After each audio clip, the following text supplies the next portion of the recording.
Okay, thank you, Nigel. And yeah, lovely to meet with everyone from across a lot in the UK, I hear. I don't know much about your group, and I was saying, not really quite sure what to share. But what came to me, and I always just follow prompts. I was saying to Nigel, I don't really have a great memory of of the past. It does seem very dreamlike. So I must confess to gather up and garner up material. I got inspired just to share my own Kundalini journey because often there's a little roadmap where we all meet. Oh yes, my system has experienced that, or my body has done that, and sometimes it's just reassuring for community when we know other people have experienced some of the wonderful ways of Shakti Ma. So I have had to write it down. So if you bear with me, I'm going to have to read it because otherwise I would just sit here quite still and open. So in some ways, I'm better with questions than remembering my story. So I've had to write it down. So you'll have to bear with me as I read it. So I've dragged up the Kundalini journey for me, which started in 2009, and I've peppered it with a little bit of mentoring that I hope might be helpful or not. So here we go. So my name is Tree and I'm 63 years old. And Nigel's told you about my work, how I work with the body, particularly about healing trauma and balancing the nervous system so that uh, there's already a clear state for the Kundalini, or clearer state, never quite clear. This healing journey seems to go on. It's quite a long task. Uh, so I'm just going to start reading. If you get really bored, Nigel, you can sort of say, stop, enough reading now, Tree, and you can ask questions. But I'll just start the journey and see how we go. So in my process, I have had different spiritual awakenings that I would categorize as rising began. And I would say that that began through trauma in my life. Next was a heart awakening into oneness or unity consciousness. The next awakening was a head awakening where person contracted ego identity fell away and the landscape was just vast spaciousness. The gut awakening, where after much trauma healing, I feel the awakened consciousness can be grounded and embodied in this system. And then the next one I had was a full-blown Kundalini awakening, where the force of Shakti came railing through my feet and ran forcing her way up through the Sushumna channel, bursting through the crown. This is just a brief description here now. The next awakening I would say was descents of grace. So God's energy flowing down through informing and enlightening the system. So they're the awakenings that have been experienced here. And this was the order of awakenings that I've had. Now, I know that the order of events and openings can happen for people in very different ways. Often it's the head first, or Kundalini first. So yeah, I find it really fascinating how the order flows for people, and how often some people can get stuck in vast spacious awareness. So really just the head awakening. And sometimes that feels so wonderful and vast. It feels like full stop. But, there's more flowering, there's more evolving, and there's more awakening for the whole system and body to be awake. And I would say that all the Kundalini awakenings are about shifting consciousness. So it's not just about energy and blocks. It's about a true shift in consciousness. For me, I had the shifts in consciousness prior to full-blown Kundalini awakening. I think some other ways could be more difficult. Some not consciously on a spiritual path, and Kundalini rises or awakens with little or no context could be quite difficult without a spiritual background or the knowledge. I think it could be quite frightening for people. And of course, that could have been your journey, or I work with people where that's their journey. So I'm going to reference my own experience, peppered with little bits of guidance here. A lot of my own awakening journey and offerings about healing trauma and nervous system, a path to spiritual awakening. So I see healing trauma as a literal path to awakening and freedom. In 2009, it was quite a long time ago now, at 47, after experiencing trauma, which started the rising, I spent 3 years mostly in solitude and silence in a tin shed in the bush on a retreat and healing journey. And I was utilizing the portal of menopause at that time at 47. I sort of sat in a life review, meeting trauma and taking time in nature. And again, I would say the rising of Kundalini starts to rise everything in the system. So all the trauma can surface, all the physical blocks held in the flesh can be hit against. And it's like, how does this flow? How does this freedom come into this system?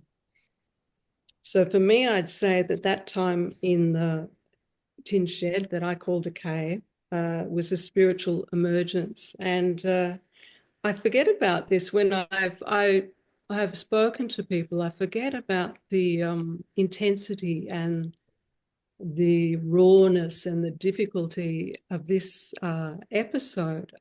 It's almost like when you give birth to a baby, you forget about the rawness and the intensity of the actual birth.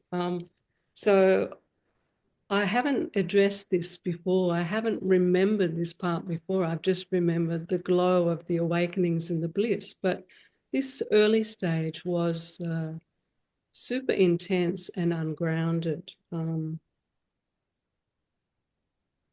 I've written here, it was a very intense, transformative time where Kundalini did begin to rise. So I have got this all recorded in a book that I wrote called Hot Flush Dark Cave, and it was a spiritual emergence. It was very ungrounded. It was very wild.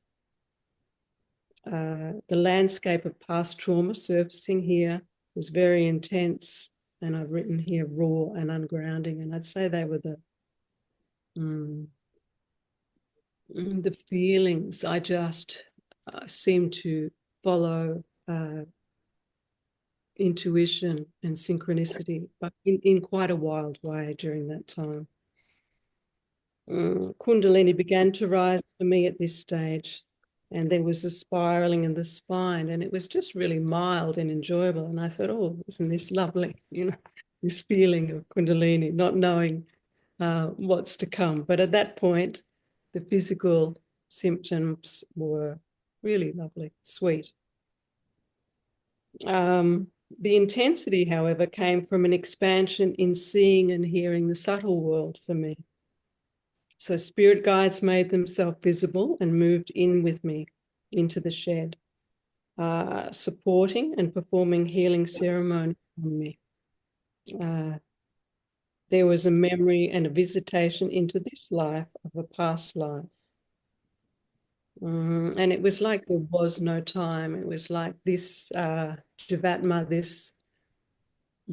this personal life of this lady and the one of a past life of a Native American warrior were both living simultaneously, as there is no time, but I was literally experiencing that, to review and let go of a really big past life trauma. Okay. The Kundalini rising encompassed heat, burning off dross, energy, movement, subtle world visions, communications, past life and this life, and a lot of healing on, particularly a beginning of healing on an energetic and subtle surgery way. I had these guides come to me in the shed and perform subtle surgery. So yeah, it was amazing and it was intense. And I think it's good for me to talk to you now to remember the intensity of this time, because as I say, I tend to forget that. So that's helpful for me again when I have clients come online and they're in this state where it's all happening and it's new territory and it's extremely intense. So it was really lovely for me to feel back into this for your group. Yeah. And again, I say during this phase, time seemed not to exist. I went into what I refer to as shamanic time. I had holographic blueprints download into my brain one evening, just continually, I don't know, changing the nervous system, changing the brain, changing the capacities. I don't even know what they were, but my mind has had incredible shifts. And I say here, it was a lot with exclamation marks. If you described everything that happened from subtle world experience, yeah, it would be unbelievable. So I leave it there. It's all in the book if you want to. Well, it's not all in the book because you couldn't record all of it, but there's bits in the book of it if you're interested. I experienced visions, lots and lots of visions during that time. Lots of visions from childhood, doors, patterns, carpets, curtains, all as the trauma came out of the system from my childhood. And what I'd like to share here is a definition of trauma. For me, the definition of trauma is any time that the nervous system's overwhelmed and therefore we store in the body and in the nervous system. It's when we go into a freeze and it's stored. So, obviously hard trauma is easy to understand, but, this impact of these softer traumas, these moments of contraction, these moments of overwhelm are all stored in our system as well and inform our nervous system. So our body contracts and our nervous system activates into fight, flight, fawn, freeze loops. And I'd also like to say here that trauma isn't only what happened to us and got stored and informed our nervous systems, also what didn't happen for us as mammals. So often in utero, in birth, in early childhood, our systems are overwhelmed, knowing that most parents did their best, but as mammals, we have high expectations. If you watch the animal world, how they're cared for, infants always, hanging off mom and fed on demand. And, I think we were probably birthed and put in cots away from our parents. And so these little mammals have gone into a freeze type situation from not being met in these early developmental moments. So I would say as a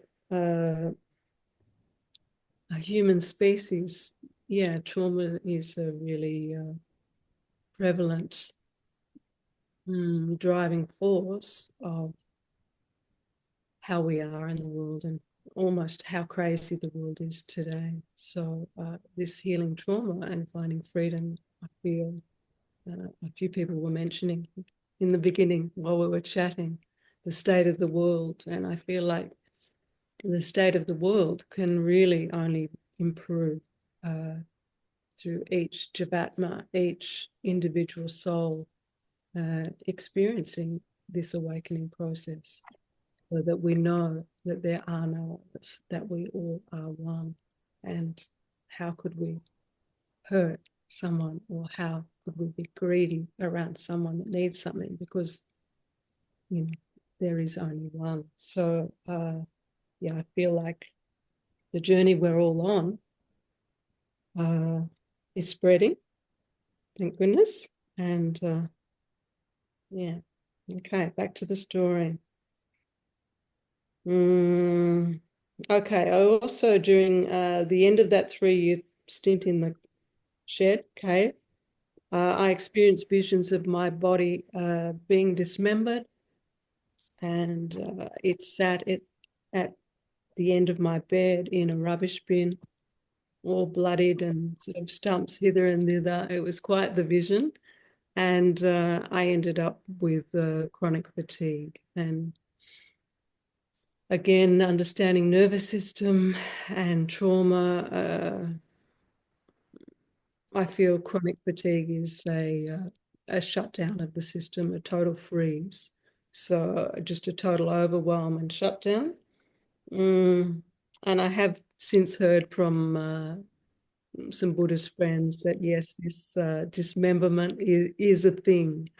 It's along on this journey, often we find out things that we experience, considered an actual, I don't know how to call it. I would say a thing, a spiritual thing that some people map on their journey. So dismemberment is quite a common one.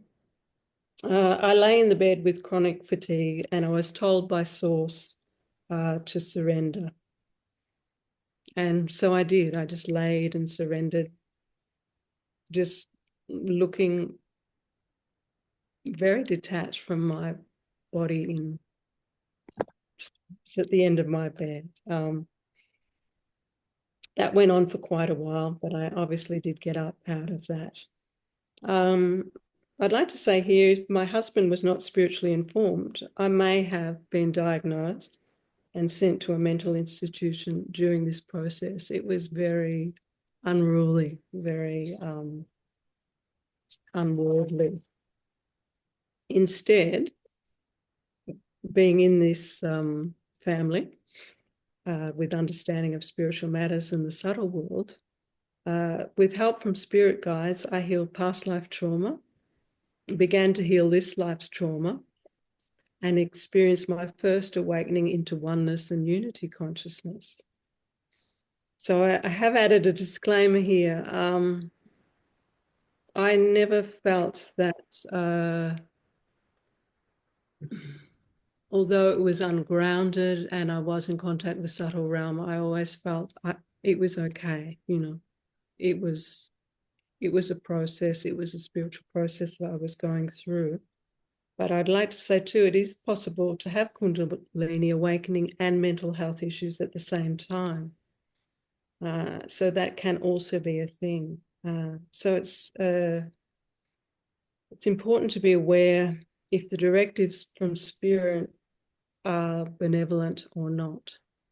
So I think that's a really important disclaimer to be careful of, because we can have one, contact with subtle realm, or we can also have physical issues in Kundalini, or we can also have mental health issues side by side. So sometimes we need to address, as I say, we address the trauma. If we have physical problems, we address the physical problems. If we have mental health issues, then they also need addressing.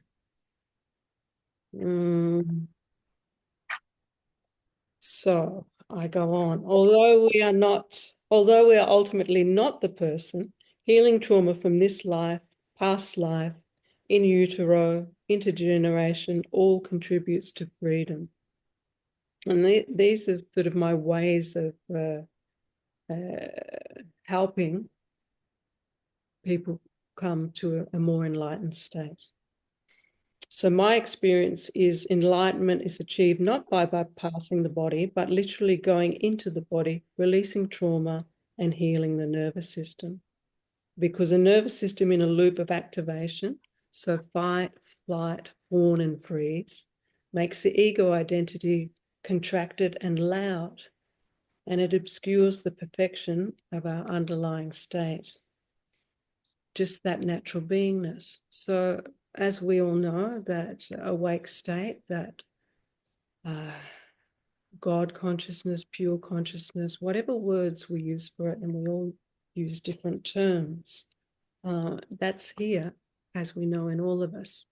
But to remember that, to have that embodied and live as that, I feel we need to release the trauma.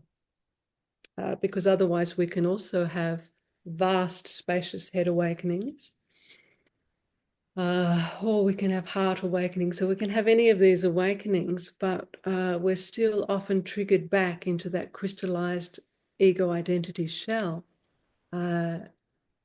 if there isn't healing in the system. So we can be vast and spacious, but someone says something or does something and boom, back in, person back online.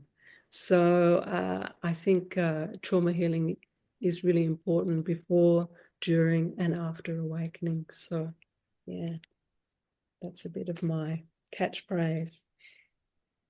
Okay, at the end of this 3-year journey, my heart chakra had opened and I felt one with everything. After surrendering, my chronic fatigue left, my body reassembled, and I had been told to become a healer in the tradition of my spirit guide, Buffalo Man. So I had a whole coronation by one of the healing men for me this life to carry his work and develop my own work, which was a beautiful end to that 3 years. My healing journey continued as I was left with extreme pain in my face. I had many teeth removed in a desperate attempt to alleviate the pain, but to no avail. So I had not many teeth left and still lots of pain. And then, as the universe guides us so beautifully in this process, and I think when we're in our dark moments, it's lovely to remember that. So this chronic pain, I was guided to do a TRE workshop.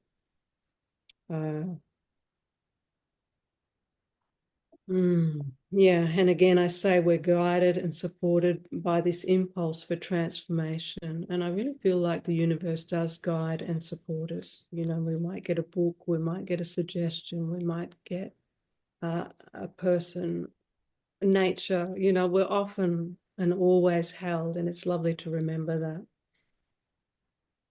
that. Again, I say here, Kundalini awakening is ultimately to shift limited consciousness, contracted identity, ego identity, to pure consciousness, our God nature.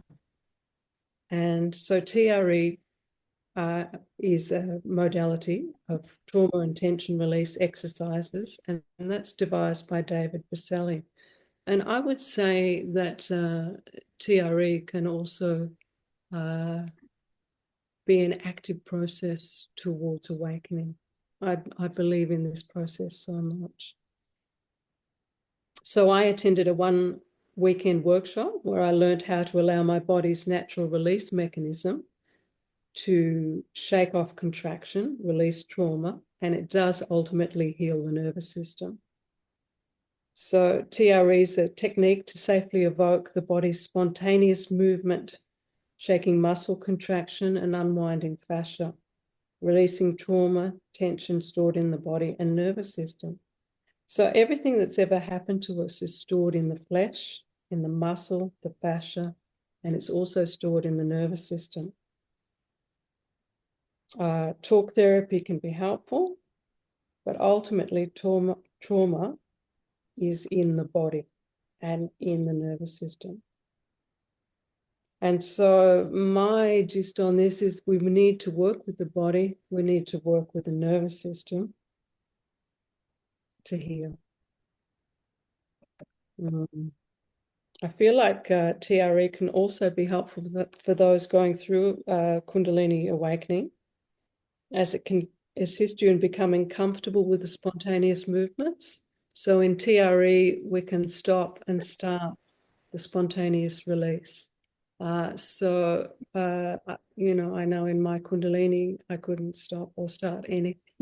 It was very much, and there's beauty and wonder and amazement in that. But it's also nice to experience spontaneous movement in a way where we can regulate it, stop and start it, and learn to become comfortable with spontaneous movement as a healing, learn to develop a relationship with spontaneous movement so that when Kundalini comes, we can open and breathe and let her do her work. So for me, uh, uh, possibly giving birth to children, trusting my body, learning TRE, trusting the wisdom of my body there, birth, TRE.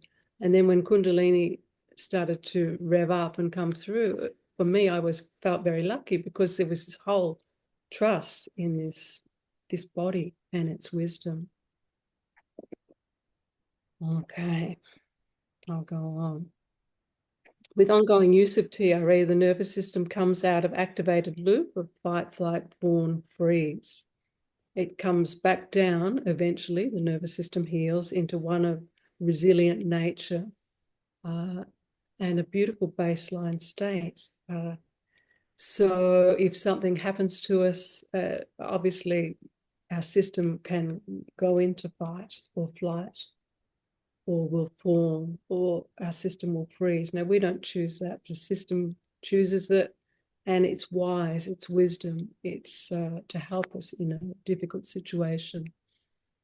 We just don't want to get stuck in fight, flight, fawn, or freeze. We want freedom from that activated loop in our nervous system. So I feel this is where TRE can be really helpful. And obviously, Kundalini does a similar thing, but I find it a really great tool for this journey. The journey of being a mammal will stop, but also for Kundalini. Yeah. Okay, so I go on here. When our nervous system is regulated, we can be present, awakened, and embodied. So it really helps with that embodiment aspect of it, rather than just a vast head awakening. When the body is clear and the nervous system is balanced, consciousness can actually move down into the body. The body isn't full of sensation anymore, full of trauma. I lived most of my life in a dissociated state because it wasn't safe for me to be actually living in my body, consciousness to be in the body. So it is a really beautiful thing after a lot of trauma healing, and I'm still on a healing journey. I don't think it stops because life keeps happening. And we tend to start to process through past lives, and then we start to process through intergenerational stuff, and then we start to process for the collective. So it's still an ongoing part of my life healing. So I've said here, when our nervous system is regulated, we can be present, awakened, embodied. Contracted ego identity is fueled by nervous system activation. A regulated nervous system allows the beingness to become our embodied landscape. So again, under all the ego, under all the activation lies the natural state.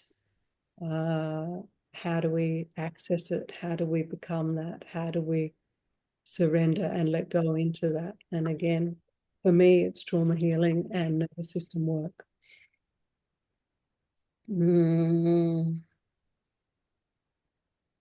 Yeah, again, I say I recommend to people going through Kundalini journey, TRE, perhaps to make their journey smoother. So if we've released a lot of trauma before our Kundalini rises, that's great, because we're not then going to be thrown around so much as it hits these contractions and blocks, these woundings in the system.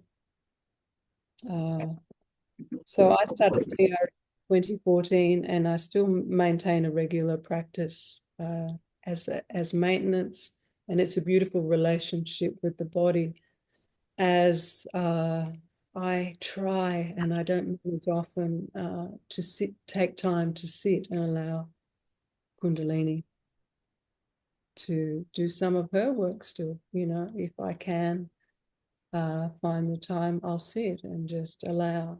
And it's a beautiful, now a really beautiful flow and process.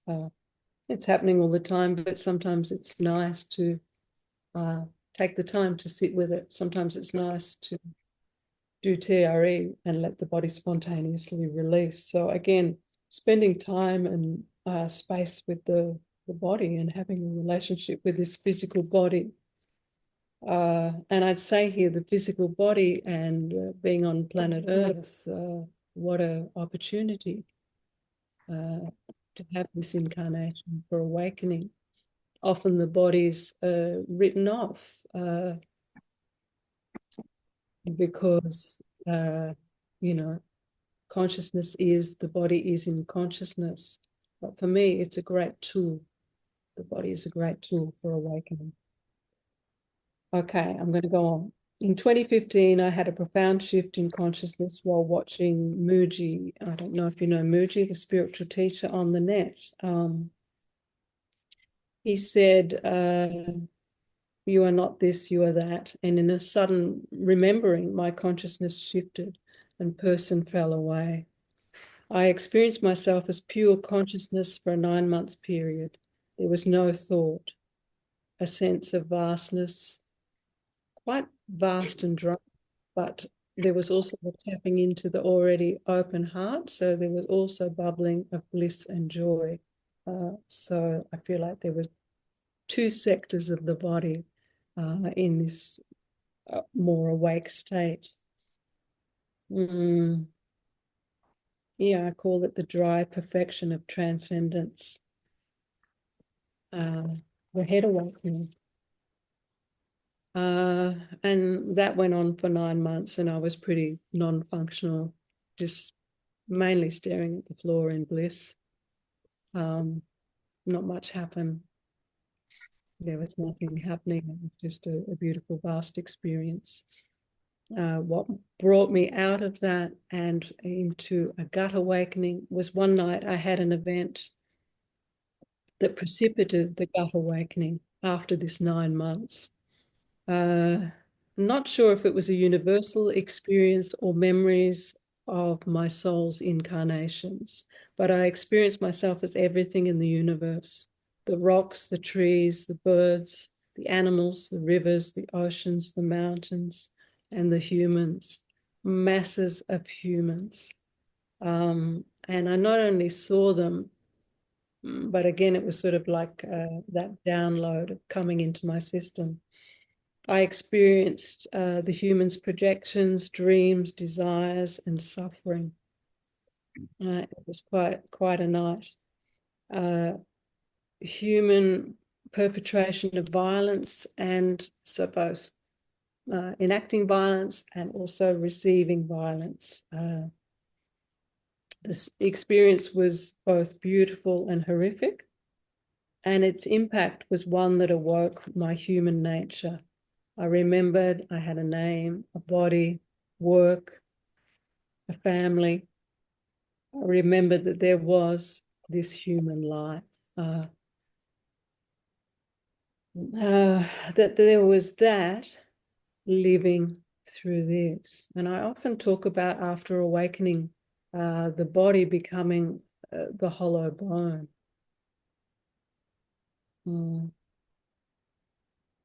So the result of that, for me, felt like my gut awakening, an embodied sense of this vaster, greater consciousness. So empty mind, full heart, embodied sense of consciousness. So boom, right here, right now, in the body.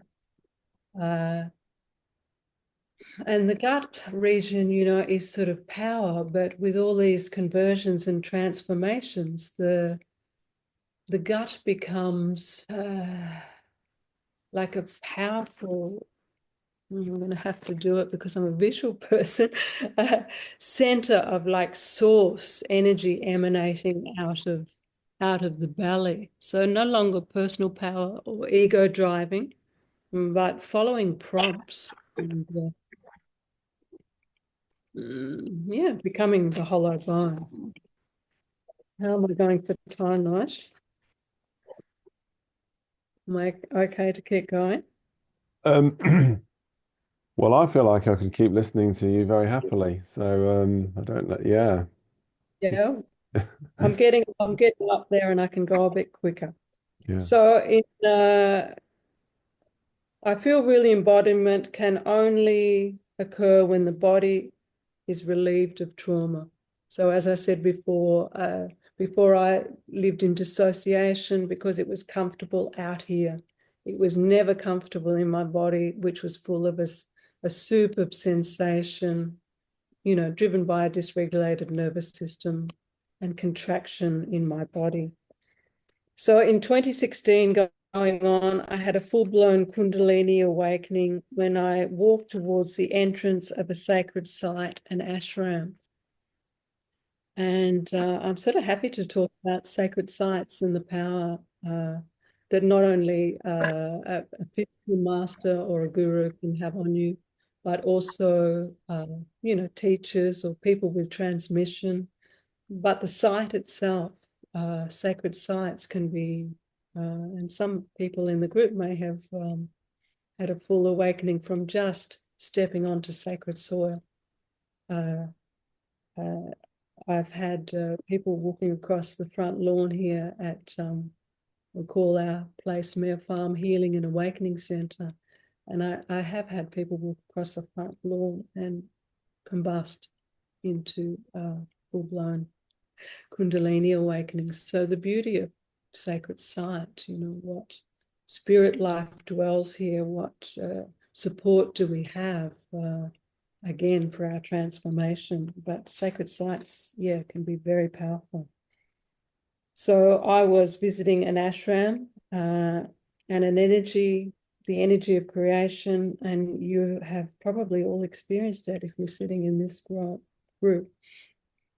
Came into my feet and traveled with the deafening sound of a steam train forced up through my legs, through my body, and burst through the crown of my head. My body shook and flicked like a rag doll under the force. And that was, again, a lot of flicking, a lot of movement. And that's after quite a few years of TRE work. So I was sort of glad I had done that. As it spread through my crown, there was a great expansion again, and my head was full of white light, bright, blinding, beautiful. And for a full day, I had to lay down flat, and my body flicked and shook for the whole day. After I felt clear, new, like reborn, the body felt clean. The psyche was again everything was upgraded. And I feel along this journey, we tend to get these vibrational upgrades. So then for the next 5 years, the Kundalini had a way. At first, more release, so a lot more releasing. Movement of the bodies, forming into, first of all, just kriyas. And then eventually, when a lot of the release had happened, then I felt like there was this informative aspect of Kundalini coming in, forming into mudras. Now, I don't know anything about mudras, and I really don't care to study about mudras, or I just trust organically what the system is being formed into, because Shakti Ma knows all, God knows everything. So I just let my body form into whatever it needs to form into to reform this system. Spontaneous yoga positions, strange verbal utterances. And again, this is a bit of a map, and you might have experienced some or all of these too. Exaggerated spontaneous breathing patterns, sacred dance gestures, visions of snakes traversing the spine and meeting face to face above the crown. Many visions and experience of gods and goddesses, dakinis, Shiva, Kali, Jesus, all from different traditions, entering the physical body, dancing through it, and enlightening it, really. So I feel like this system becomes more of a light body. So if we are in Kundalini process, we're being done refinement, clearing, and we're given this divine support. And again, I reiterate that we are supported, and often by an unseen realm. It's natural, spontaneous, and if we're in process, we're blessed. Again, we often feel, particularly if we haven't had a spiritual background, and it's just implemented itself through some way, we can feel a little bit of a victim to it, but it is total blessing, total blessing. Okay. Yeah, and I'd like to say here, this organic, as we birth, as we spontaneously move, many traditions have been formed from watching the natural evolutionary process of Kundalini.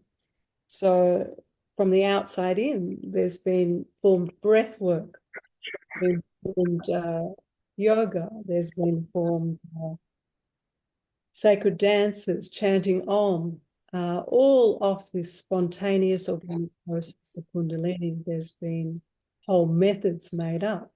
But how lucky are we that we are, we can go to a yoga class, we can chant Om, we can do all these things. And I don't go to yoga, but I do chant and love it.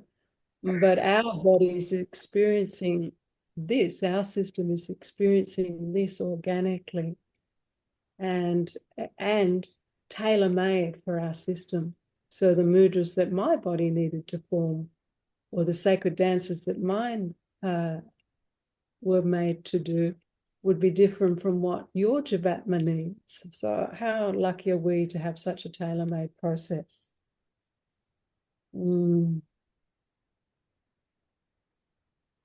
Okay, I've got here, I'm going to reiterate, from giving birth to children to allowing it to tremor through TRE and surrendering to Kundalini Shakti in all her magnificence, destruction and resurrection and shifting of consciousness, culminating in a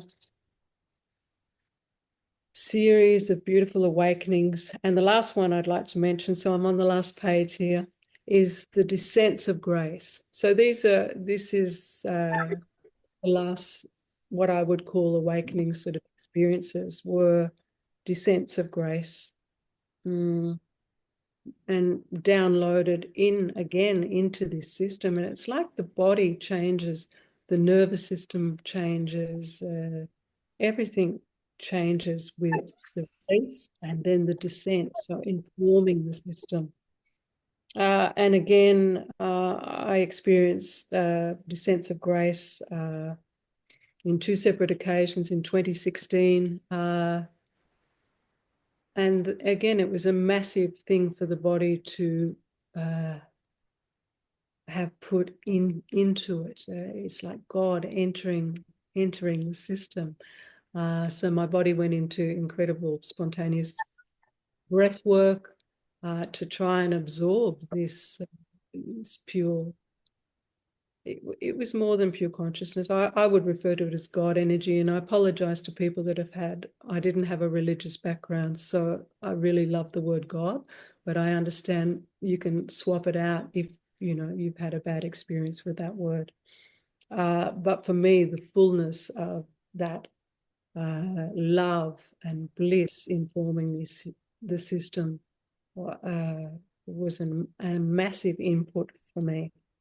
And again, at a sacred site. So I had to actually travel somewhere for this to occur. And I find that really interesting, that pure consciousness or God, whatever you want to call it, also uses, the material, the body, also uses material places that we have to go, or teachers or gurus that we have to be with, or nature, depending on our preference, what our preference for this word God is. That the material is a part of it, that we go somewhere. We take our body somewhere. Our body's informed. It either releases or has downloads. And the other, there's divine music. There's visitations from aliens I've added at the end there. There's so many, wonderful, bizarre, supportive things that happen during this process. And I've taken to meditation a little bit, not much, because I say to my clients, meditation is life, it's not separate from the mat. But sometimes I indulge and sit on my mat because it's beautiful just to indulge in that. And on a few occasions, Amrita, the sacred flow of the sacred liquid, has come down, and also, I feel informed the system. Very blissful, beautiful thing to happen for the system. And again, all this is still phenomena. And so I don't get caught up on it, and I only have to go back and write it down and dredge over it when I'm asked to share something, and that's enjoyable, that's beautiful. But then I forget it. It's like it's not it, but wow, hasn't it informed and transformed?